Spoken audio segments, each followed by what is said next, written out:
Assalomu alaykum azizlar. Demak, 2022-yil 4-dekabr 21-savolimizga yetib keldik. Bu savolni ko'rib o'tamiz. Demak, aytilyapti mana f qolchida j funksiyani teskarisi ichiga jx funksiyani qo'ygan ekan. +1. Mana shu funksiyamiz x kvadrat + 5x + 6 bo'lsa deyapti. Berilgan funksiya deyapti. Mana shu jx funksiyani teskarisi nima bo'lgan ekan? Xullas qarang. f qolchida j ni birinchisi. Assalomu alaykum azizlar. Demak, 2022-yil 4-dekabr 21-savolni ko'rib o'tamiz. Savol quyidagicha. Bizga mana shunaqa funksiya berilgan ekan. J mana funksiyani teskari funksiyasi ekan. Mana j - 1 degan x funksiyani teskari funksiyasi ekan. F qolcha - 1 ni toping degan savol ekan. Endi savolga e'tibor beramiz, qarang. Endi biz bilmaymizki, mana shu jx funksiyani qanaqaligini bilmaymiz. Jx funksiyani qanaqadir aytaylik, kx plusdan b ko'rinishda izlaymiz. Ya'ni chiziqli funksiya bilan aniq. Shu ko'rinishda izlaymiz.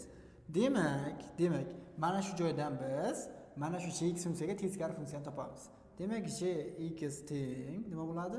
Kx plus b bo'lyapti hozir. Mana shu x qanaqadir y tipiga kelishtirib turaylik. Y tipiga kelishtiradigan bo'lsak, mana shu jx ni u holda quyidagicha bo'ladi. Demak, y teng kx plusdan b bo'ldi. Endi e'tibor beramiz, mana shunda x topsak, u holda kximiz teng bo'lib qoladi y minusdan b ga. Demak, x topadigan bo'lsak, y minus b taqsim bo'lib qoladi, k bo'lib qoladi. Endi x o'rniga teskari funksiya topganda nima qilardik? X bilan y ni o'rni almashtirib qo'ydik. O'rni almashtirib qo'yamiz. Demak, y teng bo'lib qolar ekan x minus b taqsim k ga. Bo'ldi. Endi y nima deb belgilashayotgandik? Jx funksiya deb belgilashayotgandik. Demak, jx funksiyamiz nima bo'lib qolar ekan? X minus b taqsim nima bo'lib qolar ekan? K. Mana shu funksiya nima bo'lar ekan? Jx funksiyaga teskari funksiya bo'lar ekan. Endi nima qilyapmiz? Mana shu jx funksiya teskarisiga jx funksiyani qo'ygan ekan. Endi qo'ysak mana jx funksiya nimaga teng? Kx plus b ga teng. Men bunga qo'yaman.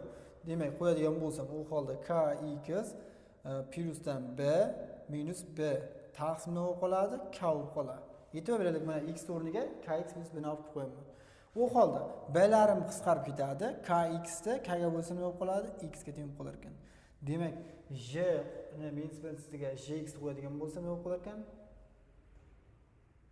Xo'p, bu x ga teng bo'lib qolar ekan. Bo'ldi. Demak, ichkariga qo'ygan holda funksiyamiz qanaqa ko'rinishda bo'lib qolar ekan? F qolchida x plusdan 1imiz teng bo'lib qolar ekan x ni kvadrati plusdan 5x plus 6 ga. Endi e'tibor beramiz. Bizdan nima so'rayapti? F ni -1 da qiymatini toping deb aytilayotgan ekan. Endi qachon mana bu joyimiz -1 ga teng bo'ladi? Demak, x plusdan 1 ni tenglaymiz -1 ga.